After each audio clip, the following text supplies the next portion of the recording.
الحمد لله وحده والصلاة والسلام على من لا نبي بعد أما بعد فأعوذ بالله من الشيطان الرجيم بسم الله الرحمن الرحيم نحن نقص عليك نبأهم بالحق إنهم فتية آمنوا بربهم وزدناهم هدى قابل قدر صدر محترم مشفق مربی اساتذہ کرام اور میرے دینی و میری بھائی اور بہنوں، آج کے اس سالانہ تقابلی پروگرام میں میرا موضوع سفر ہے صالح معاشرہ میں نوجوانوں کا کردار۔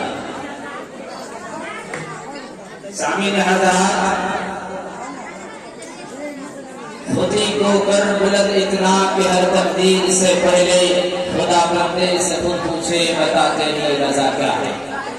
آج کا موضوع نہایت ہی اہمیت کا حامل ہے، کیونکہ نوجوان کسی بھی قوم کی ریڑھ کی ہڈی کی حیثیت رکھتے ہیں، اس لیے ان کی اصلاح قوم کی اصلاح ہے اور ان کی گمراہی قوم کی تباہی ہے۔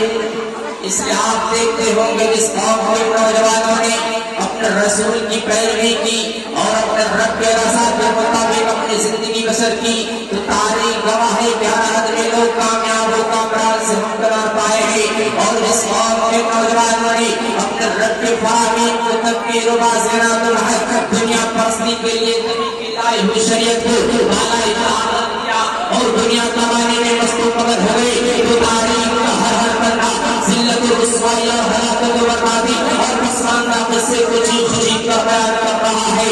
آپ تاریخ کا مطالعہ کریں گے، پتہ چلے گا کہ نوجوانوں نے کیا کردار ادا کیا ہے۔ جب اسلام کو جب کی ضرورت ہوگی، علی بن ابی طالب بن حسن بن عمیر، خالد بن ولید رضی اللہ عنہ اور سلطان محمد فاتح جیسے نوجوان بہادر کھڑے ہوئے، آج کی دنیا فتح ہوئی۔ صرف ہی نہیں بلکہ جب ایمان کی حفاظت کی ضرورت ہوگی تو صحابہ کرام جیسے نوجوان ظالم بادشاہ کے خلاف ایمان کی حفاظت کر کے بہترین نمونہ پیش کیا۔ اللہ تبارک و تعالیٰ قرآن مقدس میں فرمایا، نحن نقص علیک نبأهم بالحق انہم فتیۃ آمنوا بربہم وزدناہم ہدی۔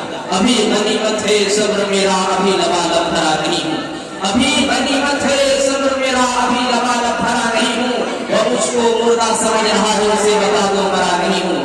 آج نوجوانوں کو غفلت کی نیند سے بیدار ہونا ہوگا، کیونکہ نوجوان جب تک غفلت کی نیند سے بیدار ہوئے اسلام کو روح نصیب ہوا، اور وہی نوجوان جب غفلت کے مارے سو گئے تو پھر وہی قوم زوال کا شکار ہو گئی۔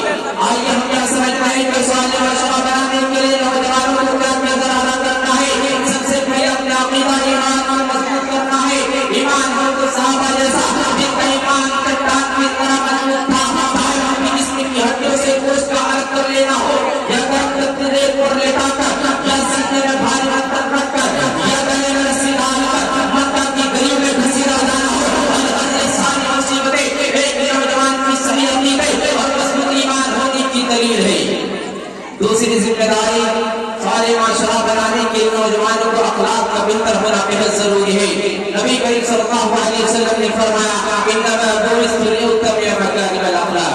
تیسری ذمہ داری نوجوانوں کو ملتا ہے امر بالمعروف والنہی عن المنکر کا نظام کام دے۔ اللہ تبارک و تعالیٰ قرآن کے اندر فرمایا، وَلْتَكُنْ مِنْكُمْ أُمَّةٌ يَدْعُونَ إِلَى الْخَيْرِ وَيَأْمُرُونَ بِالْمَعْرُوفِ وَيَنْهَوْنَ عَنِ الْمُنكَرِ وَأُولَٰئِكَ هُمُ الْمُفْلِحُونَ۔ اور اسی وجہ سے اللہ رب العالمین نے اس امت کی تعریف کرتے ہوئے کہا، كُنتُمْ خَيْرَ أُمَّةٍ أُخْرِجَتْ لِلنَّاسِ تَأْمُرُونَ بِالْمَعْرُوفِ وَتَنْهَوْنَ عَنِ الْمُنكَرِ اور ساتھ ہی ساتھ ایک دوسرے کی اپنے دوسرے کے ساتھ بھلائی کرے۔ اللہ تبارک و تعالیٰ نے فرمایا، وَتَعَاوَنُوا عَلَى الْبِرِّ وَالتَّقْوَىٰ وَلَا تَعَاوَنُوا عَلَى الْإِثْمِ وَالْعُدْوَانِ۔ چوتھی ذمہ داری، آج کے نوجوانوں کو جدید ٹیکنالوجی اور سوشل میڈیا کی صحیح استعمال کی ضرورت ہے، اور ساتھ ہی ساتھ اپنے وقت کو ضائع ہونے سے بچا کرنا ہے، اور حسن رسم کی راہ میں گامزن ہونے کی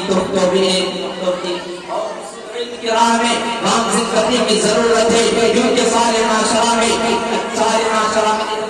جیسے نبی کریم صلی اللہ علیہ وسلم نے فرمایا، طلب العلم فریضۃ علی کل مسلم۔ ہر فرد اپنی ذمہ داری کو سمجھ کر اپنا عمل کرے تو صالح معاشرہ کی تشکیل ممکن ہو سکتی ہے۔ کیوں نہ صرف دنیا میں اپنے سکون کا باعث بنے، بلکہ آخرت میں، بلکہ بلکہ آخرت میں کامیابی کا ذریعہ ہے۔ اللہ رب العالمین سے دعا ہے اے الہ العالمین تو ہم تمام نوجوانوں کو صالح معاشرہ بنانے کی توفیق عطا فرمائے، آمین۔